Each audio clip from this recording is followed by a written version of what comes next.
hosting Draped in Gold, episode number 75.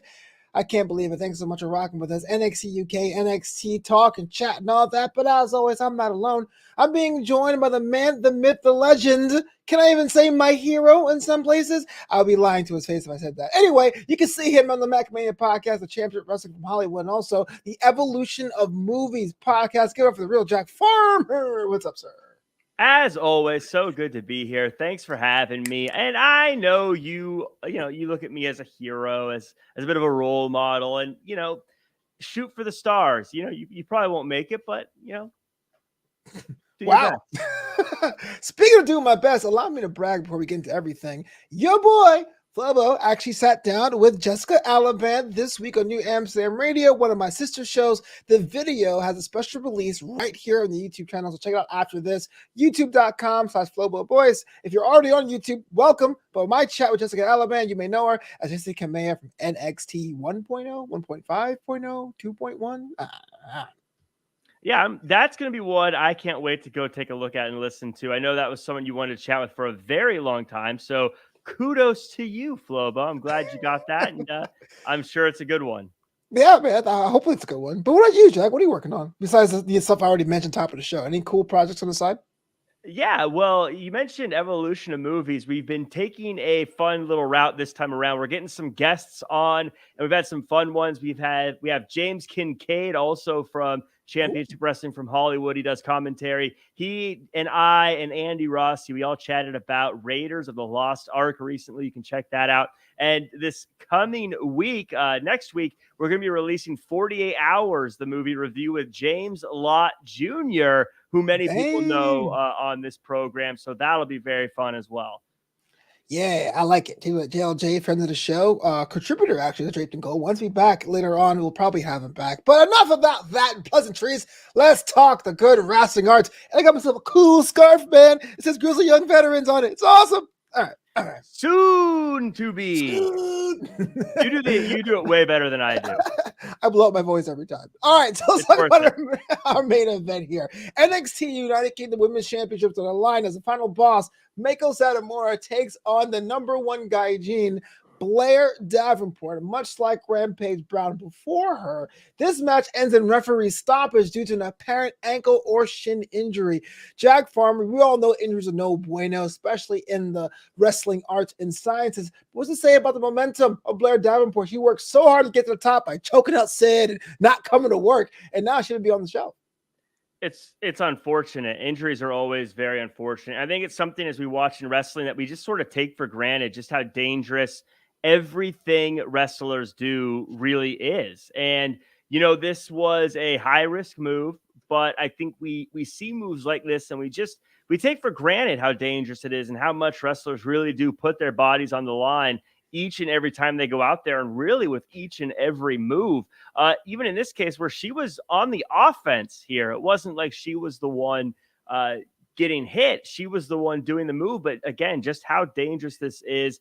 It's incredibly unfortunate for Blair Davenport. I'm hoping that it's really not that big of a deal. I haven't seen any news of what exactly it is. Hopefully it's a small injury. Hopefully it's something she can come back from quickly, but best wishes to her.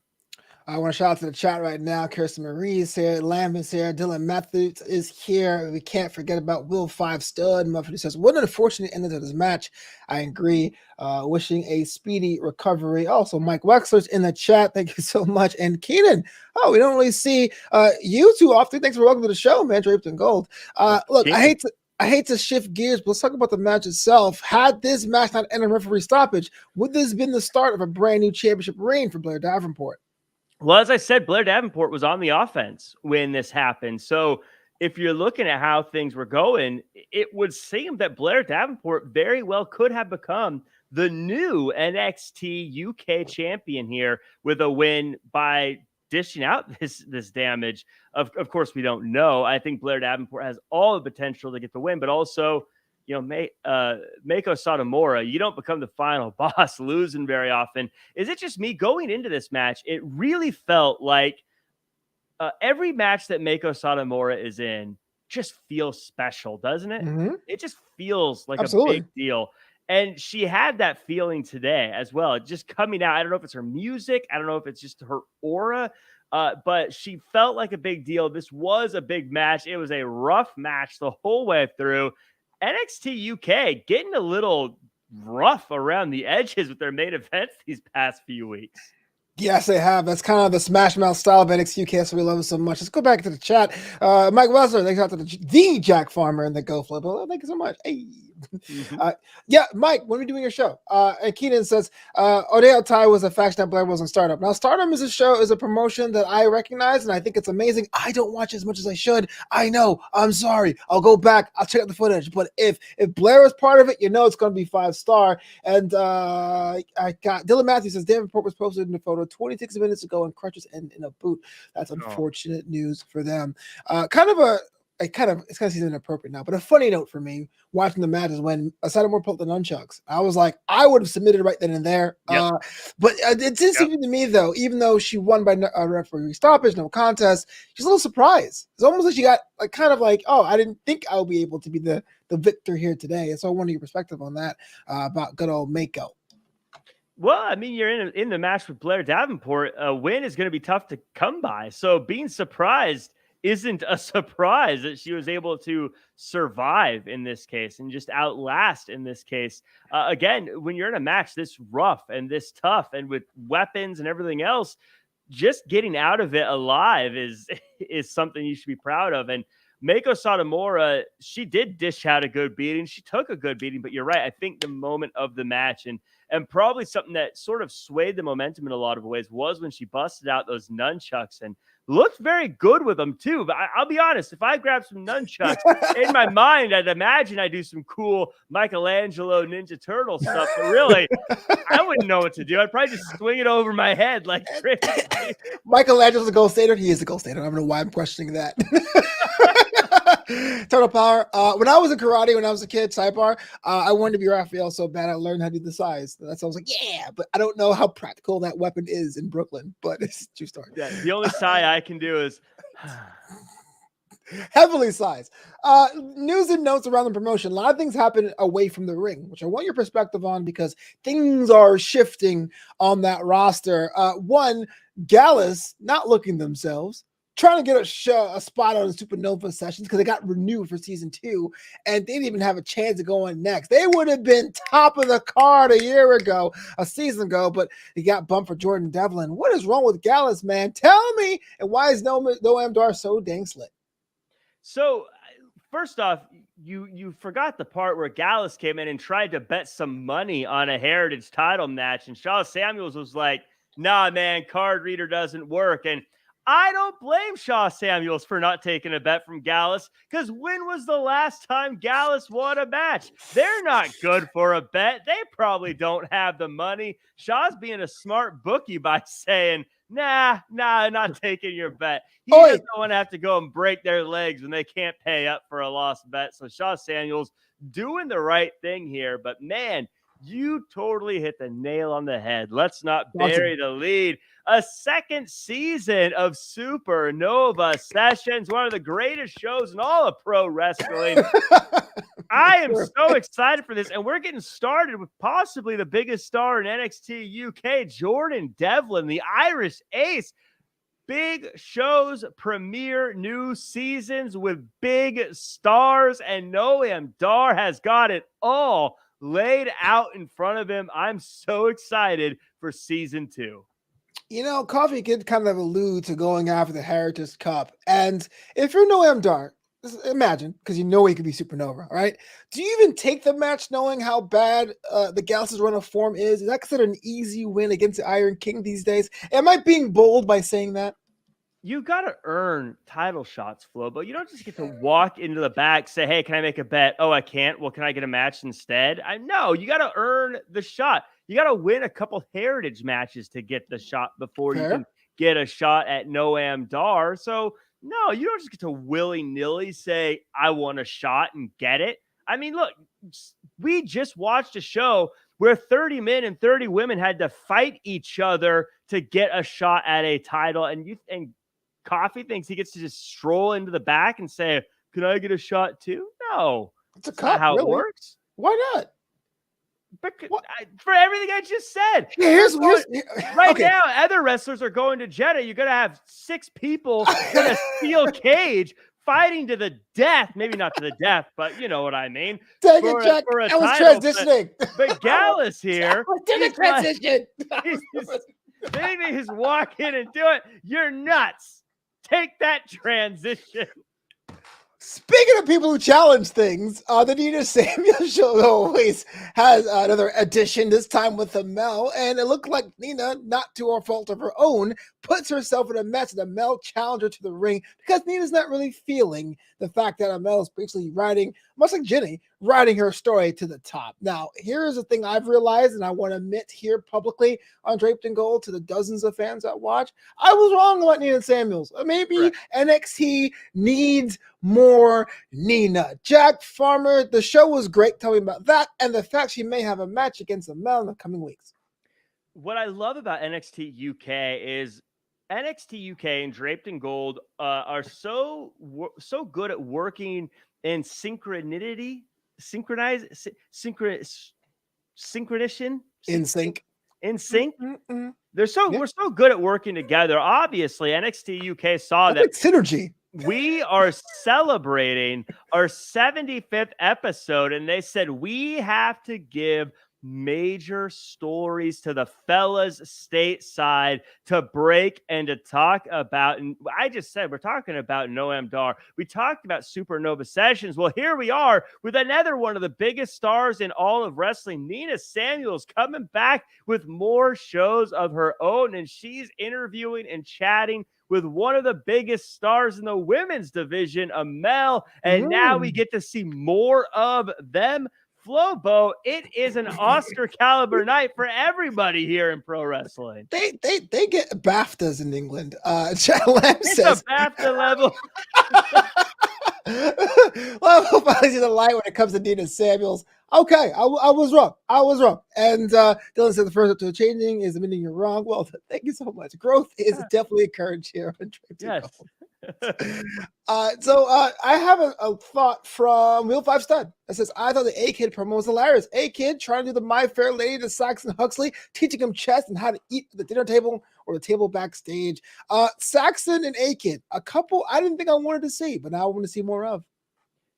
Flobo, I thought that A-Kid made a very, very good point when he said that all genius has a little bit of madness to it.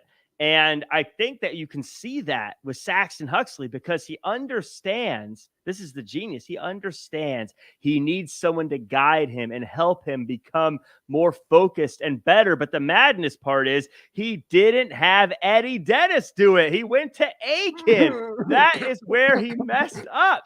That's the balance of madness and genius, Flobo. I love this segment, though. It was very fun. A-Kid, I loved watching him try to work with the madman himself. I think that A-Kid is more likely to become mad than Saxon Huxley is to become dignified. Eddie Dennis, on the other hand, I think he'd be able to straighten Saxon Huxley out. But A-Kid, good luck, fella. I mean, you've done a lot of things. You have beaten the odds many times, but getting into the brain of Saxon Huxley, I don't know. That might be beyond you. Just for the record, those listening who haven't watched NXT UK yet, Eddie Dennis is not even on the show, but Jack found a way to put him over twice in this episode. I can't believe it. And Lamb is actually piling on, too. Are you kidding me? Who went to A-Kid for learning man instead of Eddie Dennis? Tisk. I mean, Eddie Dennis has a track record of good work. I think that it just makes sense. He's practically accredited, I believe. Like the Alpha Academy. Yes, exactly. Just real quick, I wanted to get your thoughts about this with the Sam Gradwell, Kenny Williams thing. Now, Sam Gradwell is one of our favorites here, or one of Jack's favorites on Draped in Gold, but he seems a little bit different, a little somber this time. Maybe he's having a different shift of perspective. Is this a softening of Sam Gradwell, or this is a whole new level for the Thunderstorm? I think that this is just Sam Gradwell sort of realizing that if you're going to dish it out, you got to be able to take it too. And what I like about it, though, is he is taking it. He's not slowing down. He's not backing down. He's like, Kenny Williams, you got me. But now I'm coming for you. And the thing that makes this very fun to see is if you've ever seen a cockroach and you've ever squashed it, they're big and they're ugly. And there's always that part like, ugh, I don't want to see the mess under my boot after I pick it up.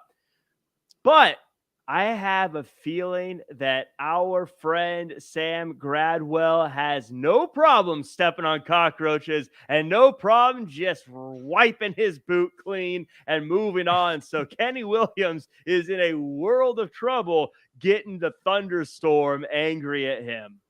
Doesn't it tick you off or bother you that Kenny Williams basically made the cockroach like his symbol? Like it's on his tights, it's on his video package. Isn't it kind of weird?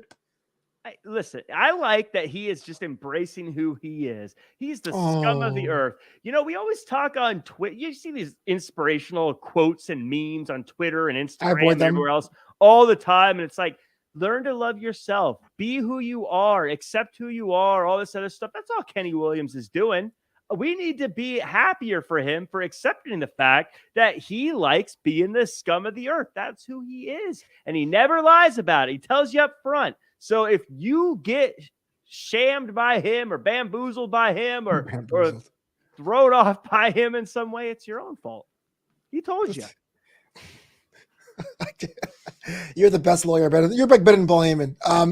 Roaches need power and love too. Let's get back to the matches. In the women's division, that wasn't our main event. Isla Dawn, who's still kind of mysterious, had a match against Myla Grace. And well, even though we don't really get much of a story beat advancement as to what Isla Dawn's about, because she's not going to have a press conference about what's going on in her mind, Myla Grace took her to the limit 2 times in that match. I thought Myla had it.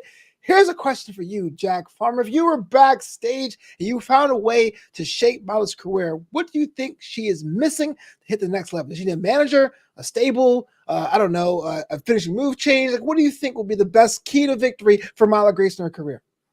For Myla Grace, for her right now, it's more about reps. It's more about getting on TV. We're not seeing enough of her. Whenever she's on, she's great. She stands out. She's someone that you recognize when you see her on TV, which is the first step, I think, of becoming a star. But we just need to see more of her. There's too many gaps in between her appearances. I want to see her on more often, more frequently used. I think she's at a place right now where even if she's losing, it's okay. Just get on TV more and be used. Yeah, and Lamb also says that my next point, Isla Dawn's getting momentum. It is scary. What does she want? Doesn't sound like she wants a title. Doesn't sound like she wants to terrorize anyone in particular, but she's giving me the, quote, heebie-jeebies. Heebie-jeebies? Although this is talking about Isla Dawn giving you the heebie-jeebies is just disrespectful.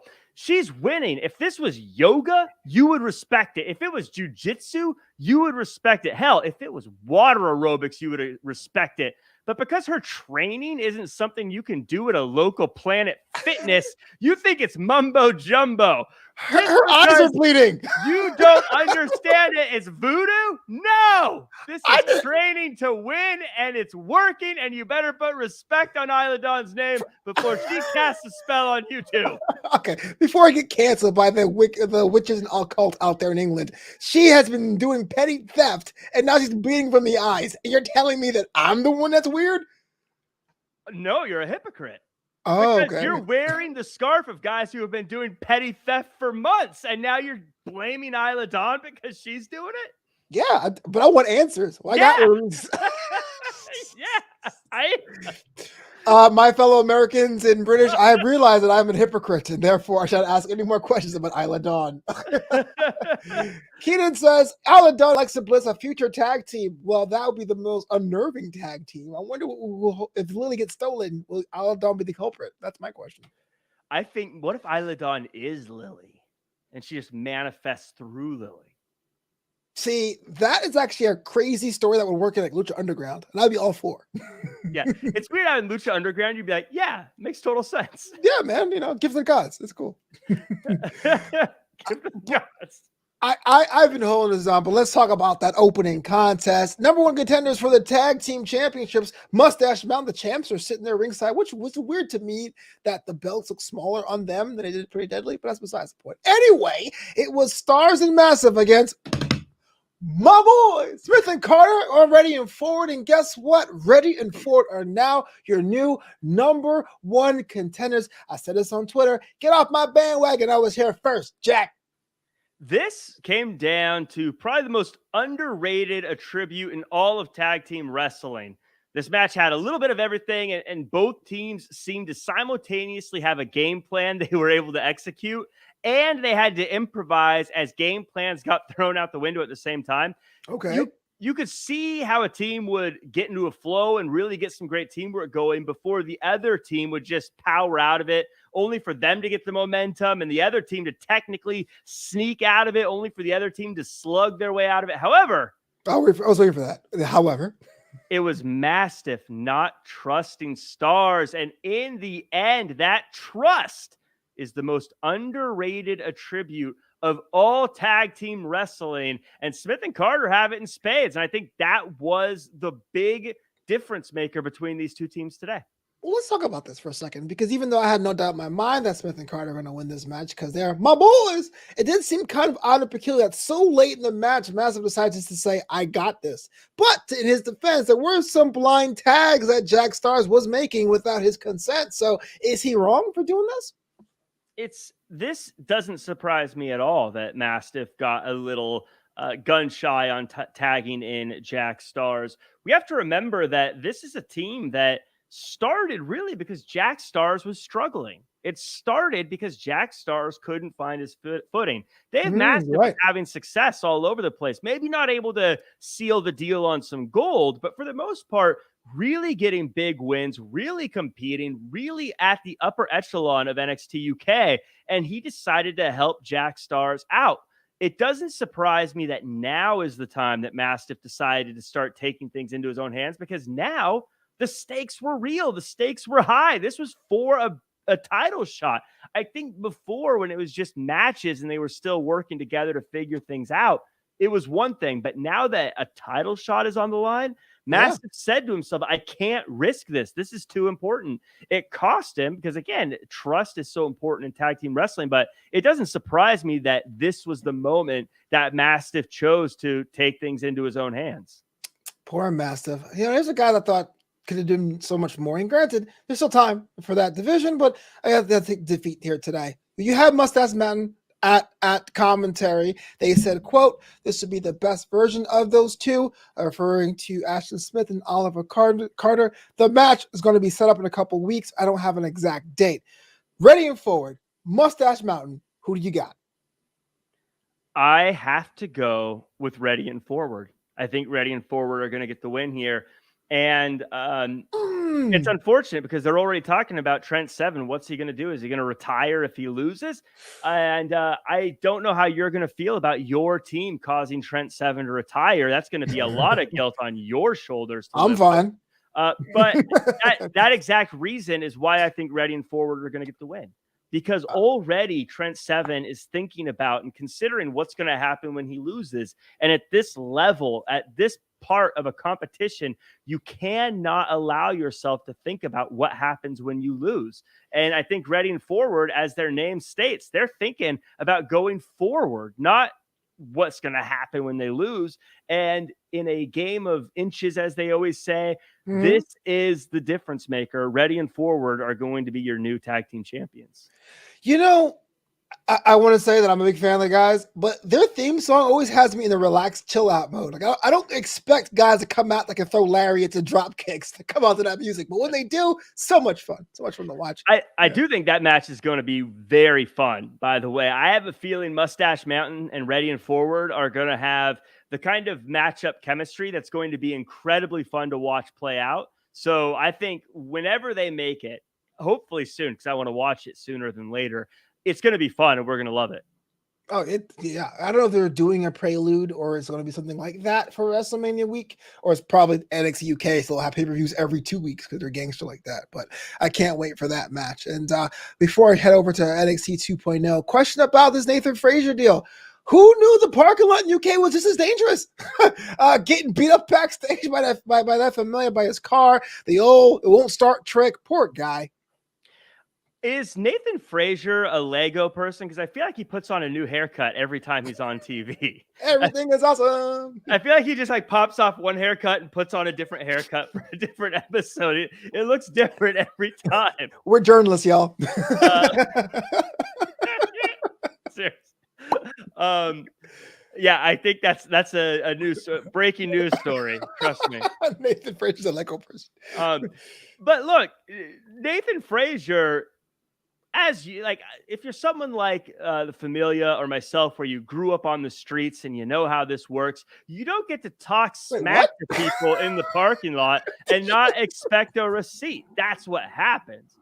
Nathan Frazier was in here hanging out and the meet you in Tacoma, you just like walking around with your gang, bro, like just beating up people in parking lots. Yeah, we were nothing to mess with, you know. But you're from Brooklyn, you understand. You can't go talking to people filming you and recording you and broadcasting. You can't go talking trash about people like the Familia and not expect them to retaliate. That's what happens. Nathan Frazier, you got a lesson from the streets today, and the Familia is teaching better than an Eddie Dennis textbook. I allegedly agree. I'm not sure if he has to get his own crew to quell this threat, but I hope that Nathan Frazier bounces back soon, because that match will slap. And Lamb says it happens at TMS City in Berlin all the time. What? Yo, Berlin is 2 gangs over me, bro. Yeah. I'm just walking to my car. Oh, crap. Any last final thoughts before we head on to 2.0 down South Way? Yeah, it's just another good episode. NXT UK. This one, I'll be honest, it's unfortunate it ended with the injury. Obviously, you have to end the match due to an injury, but it did leave a little bit of a incomplete feeling to the episode. Again, hopefully Blair Davenport's back soon. Hopefully she's healthy soon and we're able to see her compete again soon. But it was a great episode, but it did feel a little bit incomplete due to things out of the control of everyone involved. Get well soon. But we're shifting over to NXT 2.0, which is still being called 2.0 after 4 months of being on TV. Our main event, it was Bron Breakker, Tomasso Ciampa against, as Bron says, the Legados. Legado del Fantasma. Right me up so hard. The match, can they coexist? Not with the main event there, Jack. We have these enemies. You have Tomasso Ciampa saying, I want to make sure you're 100% for our eventual rematch, or implied as much. I thought it was pretty fun. Legados. Yeah, when he said Legados, seriously, first I laughed, and then I for about 15 seconds I was like, "Is that can you say it like that? Like, is that like calling us the Drapes?" I guess so. Does that phrase work? But I'm not going to tell Bron Breakker it doesn't work. But I don't know. He sounded like Scott Steiner so hard. Listen here, you Legados. I wrestle a lot of countries. All right. It's funny. You have only a certain kind of person can just say someone's name and have it feel like you're putting them down in the way you say it. I know. Right. He didn't actually make fun of them. He just said the Legados. And it was like, hey, wow, taking shots, Bron.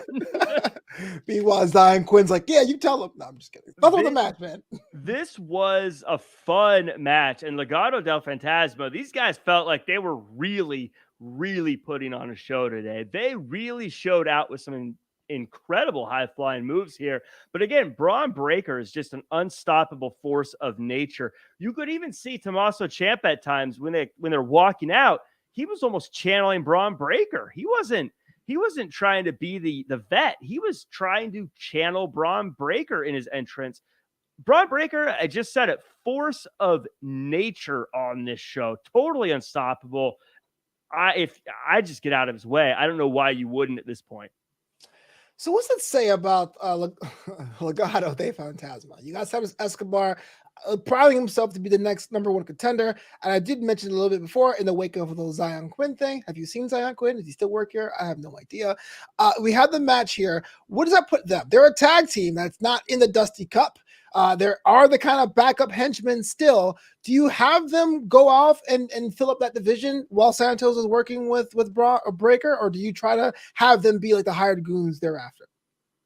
Right now, they need everyone in that group. Both the tag team, Elektra as well. Everyone needs to focus all of their firepower on Bron Breakker if they want to have any chance. They can't focus on other things. They can't think about other things. They can't even say, when all this is said and done, I'll think about other things. They need every ounce, 100% of their attention on Bron Breakker if they hope to have a chance, and they may need to recruit people and still focus all their attention on Bron Breakker to have a chance. This is going to take every ounce of everything Legado del Fantasma has to stop Bron Breakker. Whew, I mean, I don't know you can do that, bro. We got 141, 2/3 chance of winning. But we got to roll on to our most social media mentioned moment of the week. For the second time in her short career, Wendy Chu was in a match with Amari Miller, and Amari was kind of sort of paid off by Tiffany Stratton, because I don't know why you would get someone a credit card in the middle of a match, but whatever. The match itself was pretty awesome. Wendy Chu has basically crafted a following, hashtag the Chu Crew. Jack Farmer, what do you make of this? Can someone sleeping in the middle of a match be a top star in NXT 2.0? Isn't she already? She got a win. She looked great doing it. It was fun watching her. Now she's got a limitless credit card. She's doing everything she needs. She is a top star. She's fun to watch. She's someone that I think even if you're new to wrestling, you get a kick out of. And it's a big win here. This was the first time we really got to see her offense, see her really show out in a match, because the last time we saw her, she was in a tag team, and we only got little glimpses of her. But now we got to see that she can go on her own. And, you know, as I said on Twitter, it's not like Brock where it's eat, sleep, conquer, repeat. She's sleep, sleep, sleep, repeat, and she's still winning. Question about Amari. It looked like she was going to say no. It's for the bribe from Tiffany Stratton, who was going to fight her just because the spirit of competition, but accepted the credit card, but didn't roll out the ring to spend it. What would you do with her? Did you go for a rematch? She goes, I made a lapse of judgment. Is she going to be rolling with Tiffany Stratton again? If you were Amari, where would you go? Tiffany Stratton has tons of money, so I would definitely align with her. Yes, you would. I don't know why I even asked that question. I withdraw my statement. That was dumb. Not quite behind it, though, but very almost the amount of social mentions as a Wendy Chu thing was Sarai, who now has a henshin form. Look that up on Google. It means a transformation. Nothing weird. She comes out, or she was in the backstage area looking one way, goes from smoke, comes another way. Had a match since discovering her grandmother's necklace against Kayla Inlay.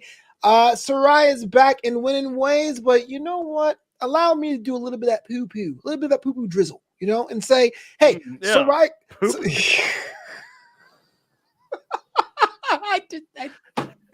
When I was saying shit, now I did. Okay, all right. Now I take that back. Let me temper that and go.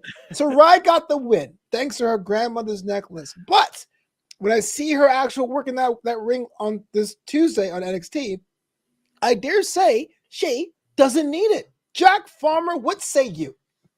I think I have a little more fiber in my diet, Flobo, but hydrate, y'all. So I thought it was a great sign that she was able to come back and get a win. Like, that's very important, because we just take it for granted that she got back in the ring and she got a win. She was on a losing streak last time we saw her. So for whatever shenanigans is going on backstage, she got a win in the ring, and that is always more important than anything else. She got the win. I think it's a great sign. I think going back and recharging was a good thing for her. Not a good sign is that they're breaking news during her match, that they're interrupting to talk about other things. To me, I'd be a little bit worried that she needs to get some attention, and maybe that necklace, whatever anyone wants to say about it, is something that can keep attention on her, because wins are the most important thing, but a very close second is everyone's attention, and she needs to make sure she keeps that while she's getting these wins. It's a valid question you asked. I actually had that in my notes. The first time hearing the sideline reporting, at first listen, I was like, oh, this is pretty cool. This sounds kind of sportsy having that. But then listening to your rationale, it is kind of disrespectful where they're literally saying elsewhere away from this match, which is what commentary does in a certain level, because they tell stories up and down the card. Would that be seen as a bad sign, a bad omen, a death knell if you're a talent and they were actually doing sideline reporting for something else?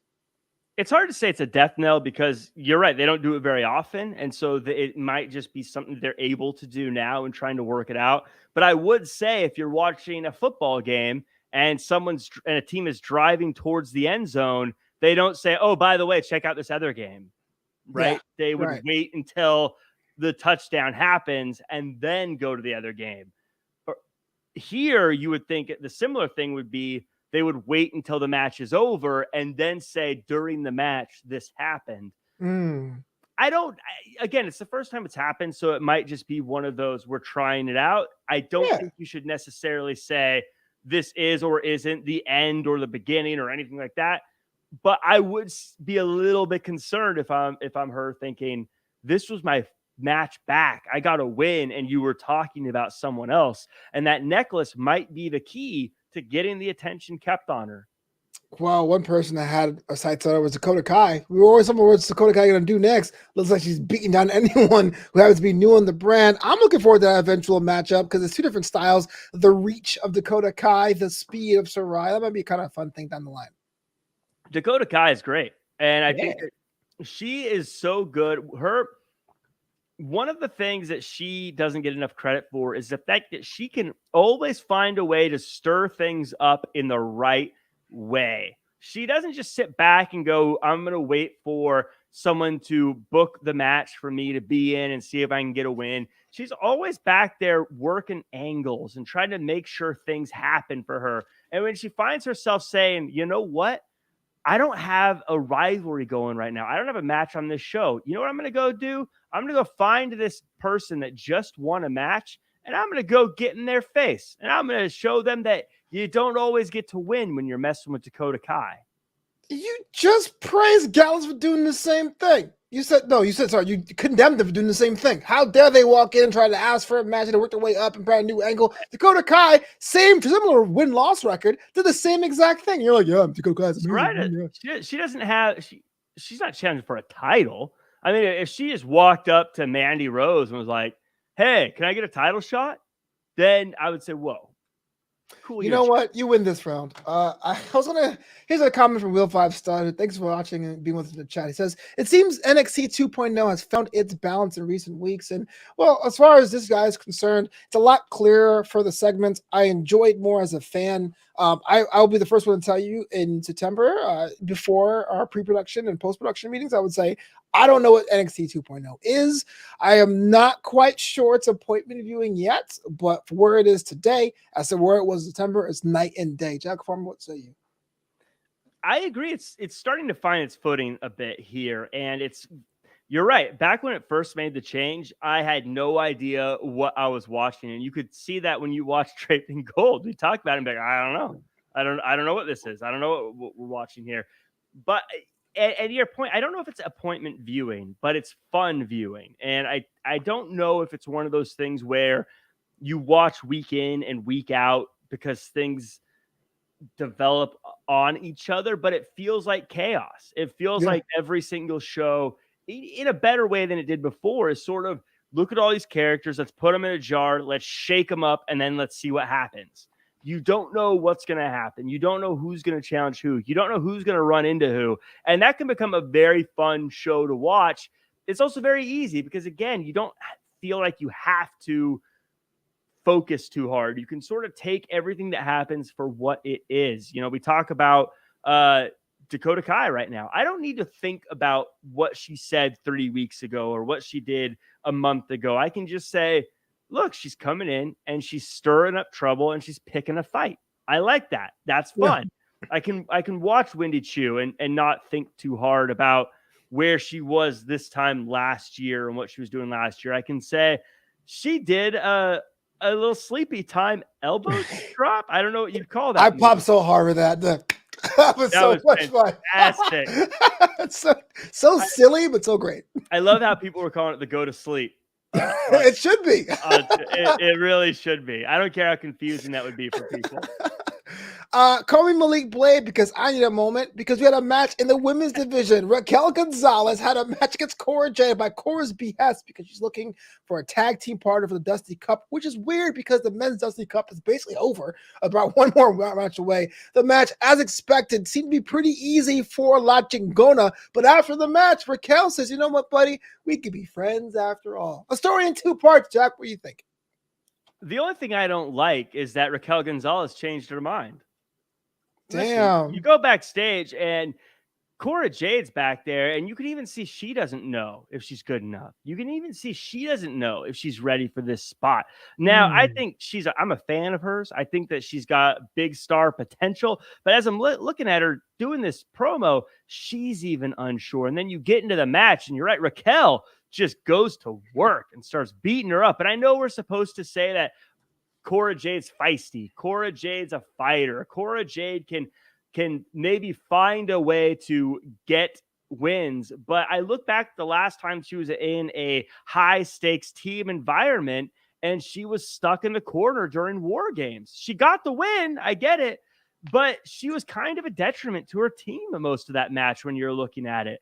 And so if you're Raquel Gonzalez, you have to think about, is she the best person to team with to win this Dusty Cup? I know Raquel and Dakota Kai haven't been on very good terms lately, but when it comes to work, you got to look at who's going to get you a win. I think you got to put aside your differences and team with someone like Dakota Kai. Cora Jade, I know everyone loves her. We're all rooting for her, but if you're trying to find the best team, the fact that Raquel was able to beat her shouldn't make her think she's the best partner. A detriment. Her shoulder got separated, man. That's the point. I mean, I get it. It's tough. It must have. I'm sure it hurt. I'm sure it was rough. Yeah, I can imagine it hurt. But that's the point. Would you say to yourself, I want to team with someone who got hurt the last time we were in the ring together? She should be in there with someone who's helping the hurt person. If you're Raquel Gonzalez, you should be saying, look, Io Shirai, your partner's hurt. Why don't we team up? Could you imagine Raquel Gonzalez and Io Shirai? That's the team that should be teaming up to win the Dusty Cup. But it is what it is. I'm rooting for Cora Jade. I get it. She's the underdog. She's the one you want to cheer for. But if I'm making a team and I'm Raquel Gonzalez, I'm not trying to be an underdog. I'm trying to be a favorite. I hate the fact that you're right, because as much as I think that Cora Jade earned her spot, once you put that seed in my mind about Io Shirai doing the over the moonsault on the top rope of the top of Raquel Gonzalez's shoulders, that would be a moment. That would be a moment. That would be the moment, and that's how you win. It's about winning. It's not about being friendly. Deep. Speaking of people who are not friendly, man, our show opened up. Imperium with Gunther against Diamond Mine in a 6-man tag team match. Diamond Mine takes a loss again, but Gunther just seems to be in form. Imperium looking a little different. New Titantron, new tights, trying to underscore the international flavor of ring style competition. Both these two teams have respect for the ring, but today it was all La Ring General and crew. Real quick before getting into the match, during the entrance, they have a new entrance stage for NXT 2.0, right? It seemed that way, yeah. It seemed like a little bit more convex. Yeah, it seemed a bit grander. It looked a bit cooler, I thought. Yeah. So I like that. But this match, it was like watching a Mustang race a BMW, wasn't it? It was good old American muscle versus European engineering. I think Gunther has the best powerbomb in the business. I love watching these guys go at it. But the moment of the night, no matter how hard-hitting it was, or I guess moment of the match, no matter how hard-hitting this match was, and no matter how great everyone competed in it was when the crowd was chanting Walter and Vic Joseph, best call, said, the universe isn't doing the Creed brothers any favors. Yeah. Good point. Very well done call by Vic Joseph to acknowledge what was being said, but to also say, look, man, that's not what he wants. And that's not going to do the Creed brothers any favors, because he's going to take it out on them. Yeah, that guy was clever. I totally missed. I mean, I heard it, but I didn't really get it. But thank you so much. Yeah. How right Vic Joseph was. Just does Gunther have the best powerbomb in wrestling right now? I think so. What's called the planting tree. I'm not sure what it is, but that's what it felt like. He was planted. and it was amazing to watch. Because I think, I compare him to, Kevin Owens. He's got he has a good one too, but that Walter powerbomb, he just gets him up, no flash, just whips him down, and then the way he stacks on top of him, how do you kick out of that? I don't think you do. I think power bombs were for a long time. No one ever does. Yeah, no one ever does. You're right. But it was in danger of being like a regular move. It was beginning DDT guys or whatever. But the one from Gunther does look like it would probably kill you. Like if not outright lethal. Yep. I have a soft spot in my heart for anytime someone takes a move that is starting to become a regular move, as we say, and put so much stank on it, it becomes a finisher again. I love that, and that's what the power bomb from Walter is. Question: are you pro then or against crucifix power bombs being to come back as a finisher? Razor's Edge. I'm okay with them. I mean, for me, I feel like they take a long time to set up, but so I'm not like a super fan of them anymore. I thought it was cool when Razor did it because it was new and different, and I was still into it. But now I've seen them a bit much, and I always feel like it takes forever to set them up and put them in position and kind of plant yourself. So, yeah. Damn. All right. I like now. I'd be okay if someone brought back like the awesome bomb where he doesn't really hold their arms; he just sort of hucks them. I liked that. Jackknife powerbomb. I love the jackknife powerbomb too. You just have injuring people like legitimately. Break him in half. Break him in half. I like it when they powerbomb them to the outside. That was the best. No. Yeah. Wait a minute. No. Refs like play on. By the way, in WWE2K, I love it how you can do like power bombs to the outside, and then people will just like keep on going, and it doesn't end the match. Yeah, it's like, oh, what a kick move. Out at one. Why do I have to use two finishers to do that? Game. All right, moving on. Because I get mad when I say this. So also, we have ourselves a little bit of a curious case of LA Knight. Here's a guy that looks like $1 million, the $1 million superstar, megastar, whatever star you want to say, has a bit of annoyance dealing with Grayson Waller and Sanga, and the match has already been booked. Next week, LA Knight against Sanga, but this week had to go through Joe Gacy, but Grayson got himself involved. And I got a question I got to ask you. Grayson Waller seems to be the heir apparent to being the face of NXT 2.0. Will it be at the expense of LA Knight? Yeah, we knew that a large person from outside of the match was going to get involved in this one, but we didn't know who it was going to be. I love this match start to finish, every step of the way. This was entertaining. We've talked a lot about how LA Knight is incredible. LA Knight is main roster bound. LA Knight is everything you want. Joe Gacy, though, I love his performance in this match. He has a move set that is very fun to watch. It's slimming down too. It's hard hitting. It's high impact. He has lots of great slams. That's what I like about him. That twisting Uranagi was really cool. I love his moveset. I think he's fun to watch. He's going to be someone that, as the video game comes out, is going to be fun to play as because his moves are great. Of course, it's Grayson Waller at the end here. He gets LA Knight distracted, but the best part about this was I think a lesser person would have just hit the stunner. A lesser person would have maybe just hit LA Knight, but Grayson Waller, no, always trying to outdo himself with the little roll first and then hitting the stunner on the outside. Funny. I loved it. It was so fun. Grayson Waller, just the worst. Just the worst. Yeah, he's having the match next week, so he'll probably get himself involved again. What's that say about LA Knight, though? There's been rumors about being a main roster bump. He deserves to be it, especially in the quote-unquote advanced age of his career, but it looks like he's pretty much comfortable there. But at the same time, Grayson Waller took a hard L against AJ Styles. It looks like he's needing another stepping stone. So, next week, who do you got? Or not next week, but down the line, in the storyline, who do you got? I think Grayson Waller is going to get the win here. I think Grayson Waller, his time is now in NXT 2.0. And I think that maybe LA Knight can see that he's got main roster in his future. And what happens when you do that is you start to look ahead. And as I've said before, when you look ahead, you cost yourself matches today. And I think it'll all work out for everybody. I think that LA Knight's going to be a big star on the main roster, but I think someone like Grayson Waller will be able to use that to his advantage and get the win and probably position himself for one of the big titles. Hard work. Elsewhere in NXT lands, Carmelo Hayes, besides admitting to having intercourse with Ali J, is positioned to have a match against Cameron Grimes. And Cameron Grimes is promising a 1-star match, but it's to the moon. Last week, you said the NA title division is the most important, right? What's that say about this? Carmelo Hayes is on a roll. Cameron Grimes needs a little bit of some wind to string behind him for his match in a couple of weeks at Vengeance Day. What say you? Well, even though you don't think Cameron Grimes is a threat, Carmelo Hayes and I do, as he said during his promo. He implied himself in me. He implied. Oh yes, of course. It was obviously Streets of Tacoma. Streets of Tacoma.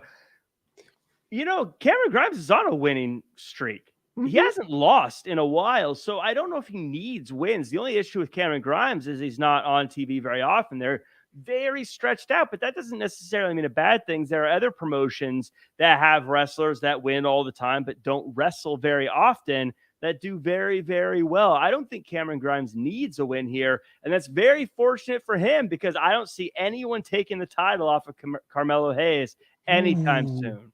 You don't miss. Speaking about titles, Toxic Attractions putting both titles on the line, but for different reasons and different matches. Vengeance Day, the women's tag team champions on the line as Gigi Dolan, and I should write this notes down. I don't, but and JCJ takes on Persia Parada and Indy Hartwell. But Kaylee Ray and Mandy Rose fought pillar to post throughout this arena to have a match next week. And this may be interesting to watch even before Vengeance Day. Kaylee Ray basically making a fool of Mandy Rose. We all know when it comes to that, it's usually the champion finds a way to dig deep and win. Jack Farmer, 5 days from now, Mandy Rose, Kaylee Ray. This one here might be one for the ages. It could be. A lot of people don't know Kaylee Ray from NXT UK because she was a champion there for a long time. As they said, I love the interaction. I love the, I was winning swimsuit competitions. I love the reminder of just how long Kaylee Ray was the champion in UK. I love bringing back the sucking face with Otis thing. I thought that was really, really good. I also liked how Kaylee Ray took the car with a Toxic Attraction in the car. It reminded me of the old Highway to Hell build-up with The Undertaker and Stone Cold in the ambulance. Yeah. I don't know if anyone who watches the show is old enough to remember that. I've dated myself. I remember. It was grizzled old veteran. Grizzled old veterans. Yeah. My favorite build to any pay-per-view, by the way, that SummerSlam. But anyways, I digress. I don't get something, Flobo. I want to understand something. And shout out Dylan Matthews. The 8th champion of everyone's heart. Thank you, Dylan Matthews. I appreciate you. I've never understood this logic. Give me a title shot. No. Okay, I'm going to beat you up until you get in a situation where I can beat you up. No. Like, why would I say yes to that? You're dumping spaghetti on my head. You're hitting me with a baseball bat. You're beating me up. Why would I get in a situation where you could beat me up? You're already beating me up. It's like the old Ric Flair promo. You can't fire me. I'm already fired. You can't. Would you want to beat somebody up so they don't challenge you again? No. I want to fire them. They should get security on the line and say this person is insane. They're attacking with baseball bats and bowls of spaghetti. Get them out of here. Protect your investment. Protect Mandy Rose. Jack taking the road most traveled. Respectful. I got 4 more questions for we get out of here, man. Interest of time and all that. Duke Hudson looks like he's going to be an 80s action villain, which it's interesting for 2 reasons. 1, it totally suits him. He's 6'5" after all. And 2, that means the poker thing actually paid off. What? I actually really, really like that. I like how he talked about how he was addicted to the long game and how that meant he suffered and had to go through luck and all this other stuff. And now he's just saying, look, you don't need luck if you just go out there and beat the crap out of people. I like that. They actually paid something off. They built something up. They paid something off. It mattered that what happened before happened. And now it's just a vicious and mean Duke Hudson. And I think this is the kind of Duke Hudson that we've been wanting all along. Brooks Jensen discovers a hot tub look. I didn't know there was one. Can you help me out? Yeah, what is it, bro? Let me know.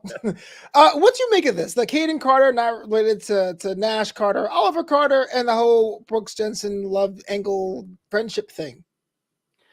we talked about it before. Brooks and Jensen, I don't want to see them pining over girls and trying to fall in love and talking about marriage. I want to see them talking about beating people up. I want to see them talking about bruising and breaking people. I want to see them talking about, hey, if we don't have a match today, let's go to the bar and beat the brakes off some poor schmucks over there.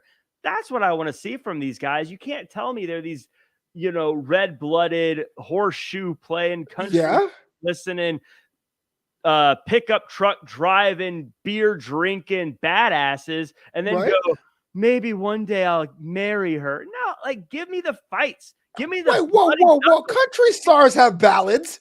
Come on, Luke Bryan, the Drake of country music. He has songs that get girls on the dance floor. That's my kind of not. That's just because he has a heart shaved in his head. Imagine. What's wrong with love, Jack? I don't want to see these guys talking about love. I want to see them talk about beating people up. I want bloody knuckles, Flobo. I want them beating people down. I don't want them in the back talking about trying to fall in love. That's not what I want from these guys. Listen, Brooks, Jensen, here's some advice. You want to get girls, win a bunch of matches, be a winner, make a bunch of money, get a championship, and then guess what? You won't have to work so hard because they'll be interested in you. That's right. Yeah, make sure that you have nerves of steel, have no love whatsoever. For audio listeners, you just put Captain Jack Heartless. No. I got 2 more questions for you before we get out of here, man. This is a crazy edition of Draped in Gold. Von Wagner, Robert Stone. I'm on board. I wasn't last week. I didn't quite get it, but hey, give a man a blazer and he looks like $1 million, man. I said it last week. I think this is the perfect pairing. I think Robert Stone is going to start getting him in championship matches, going to start lining up the proper type of matchups for him and get him focused and winning the way he should have been from the beginning. The only regret I have about this is think about how far along Von Wagner would be right now if he had teamed up with Robert Stone earlier. Yeah, the sky's the limit. Even though Robert Stone has kind of had mixed results with clients, doesn't matter. Doesn't mean you're not good at what you do. Just means you need the right tools and the right team. And of course, Lamb says Jack is right that you're heartless. Yes, I agree. And before we get into NXT, one of the things that showed up on my Twitter feed, like you may enjoy this, was Nikita Lyons. Singer, performer, now getting into the ring, had her first promo that aired this week. Just first impressions. We know that NXT 2.0 has been doing that vignette game pretty handily, pretty well. What do you make about Nikita Lyons? Well, we didn't get to see that much, but we do know she comes from a rock star background with her parents. Already, I think that gives her tons of cool points. She can sing very well. Also, I think that gives her tons of cool points. Now we just got to see if she can get it done in the ring. NXT 2.0 has showed us that not only do you have to be good in the ring, though, you have to have that background. You have to have that star power. And in one vignette, she showed us she's got that part. Now it's just a matter of getting in the ring, getting wins, getting dubs, and she could be a big deal for them. Question. I have a bonus question, I guess. So do you watch 205 and how often? This is not an indictment of you. I'm just saying how often you watch 205. I haven't watched in a while, no. Okay. So Draco Anthony debuted on NXT this week, and he's been on 205 pretty the last 2 months or so against Andre Chase. Chase makes quick work of him. Now, if you saw that one match from Draco Anthony, assuming it was the first couple times seeing him, where do you think he would end up being? What's his ceiling before we get out of here? Well, it's interesting how my thoughts on his ceiling changed so quickly, because when he came out, I'm like, this dude looks like a G.I. Joe American-made tank ready to roll over people. Yeah. But Andre Chase, surprisingly, the crowd just behind him and ready to see teachable moments, got a strong, clean win here with a great finishing move. I'm not sure what that says about Draco. He's clearly in shape. He's clearly athletically gifted enough, but I don't know. Maybe he needs someone like a Robert Stone to get him lined up and getting wins on NXT 2.0. He passes the eyeball test for sure. I'm with you. I feel like over the week of 205, it's very apparent like what gear I'm going to be, what present I'm going to be. And so I wanted to see like your fresh perspective to seeing him for the first or second time, because it is kind of a work in progress, which I guess is the whole point of 205 Live or NXT 2.0 Dark or whatever we're going to call it. But at the same time, I felt like Andre Chase is so over. And remember, we're chanting teachable moments. That yes, it looks like 2 different levels are happening there in that matchup. Yeah, and big on Andre's Chase, as we said last week, he's totally outshot expectations and looking to be a big fan favorite on that show. Well, now it's time where I have to ask you, Jack, who stood out for you as MVP of NXT, baby? This week, I'm going to give it to someone we haven't talked about. My MVP of NXT this week is Pete Dunne. And the reason I give it to Pete Dunne is ever since NXT made the shift over to NXT 2.0, you have seen the old NXT 1.0 crew do all sorts of things to try to keep up, whether it's guys like Imperium saying we need to bring Walter in to keep us relevant, whether it's Tomasso Ciampa saying I need to team up and grab on to Bron Breakker and be with him. Pete Dunne, on the other hand, said, nah, I'm just going to break your fingers. I'm going to come at you. I'm going to hit you with a wiffle ball bat or whatever it was he had last week. And he's just going to take the fight to them. He's going to break their fingers. He's going to come at them. And I say I respect Pete Dunne even more than I used to. And I respected him a lot because he's saying, nah, I'm not playing the 2.0 game. I'm Pete Dunne. I'm the bruiserweight, and I'm going to snap you. I didn't want to ruin that speech, but wiffle ball bats, like the little plastic ones, that pretty much hollow. What was it? Cricket bat. Cricket. I'm gonna beat you with his pillow so hard next week on WWE. Right. We're live, baby. We're live. All right. So for me, my boys, man, Smith and Carter came. I really think people are starting to get around them just by looking at the NXT UK live tweets where it's happening. I'm so glad they're having an opportunity. Whether or not they win it or not, I think they will. But if they win it or not, the fact that they got a chance is all I'm asking for in 2022, baby. So that's my MVP of NXT. But high time to get out of here. You know, watching more wrestling, doing the things as I try to be a grizzled young veteran. Jack Farmer, if anyone want to hang out with you or connect with you online or just ask you for money, how do they go about doing that? You can go to @RealJackFarmer across all social media. That's where we're going to be doing all of the MacMania stuff, all of the Draped in Gold content, all of the Evolution of Movies stuff. We've also got Santino Brothers filming soon for February 19th, where we've got Return of the King featuring Brody King, who was just on AEW Dynamite. That'll be fun. Tune in, check that out. Why wouldn't you? Just real quick, Dylan Matthews says that Pete Dunne had the most success of any English person with a cricket bat in years. But the thing is, my team are the Windies, and they're also actually worse. So I can't even say anything about that. But how do you have a cricket team? The West Indies they have one. They combine like Voltron. They play all of the islands. I got you. Yeah, they call it the Windies. Does America have a cricket team? We do, but it's full of West Indian immigrants. So we kind of do, but we kind of don't. What is our team name? The American Cricket Team. Clever. Yeah, there you go. So that's how we get out of here. This is why we love NXT UK, because you make fun of culture, British culture inadvertently. I'm getting out of here next week. DrapedInGold.com is the website to keep yourself in loop. Check out the interview I had with Jessica Alabama from NXT 1.0, 1.5. You'll definitely enjoy. We talk about her artwork. It's pretty cool. But, until next time, Jack Farmer, say the words. Do your best and be yourself.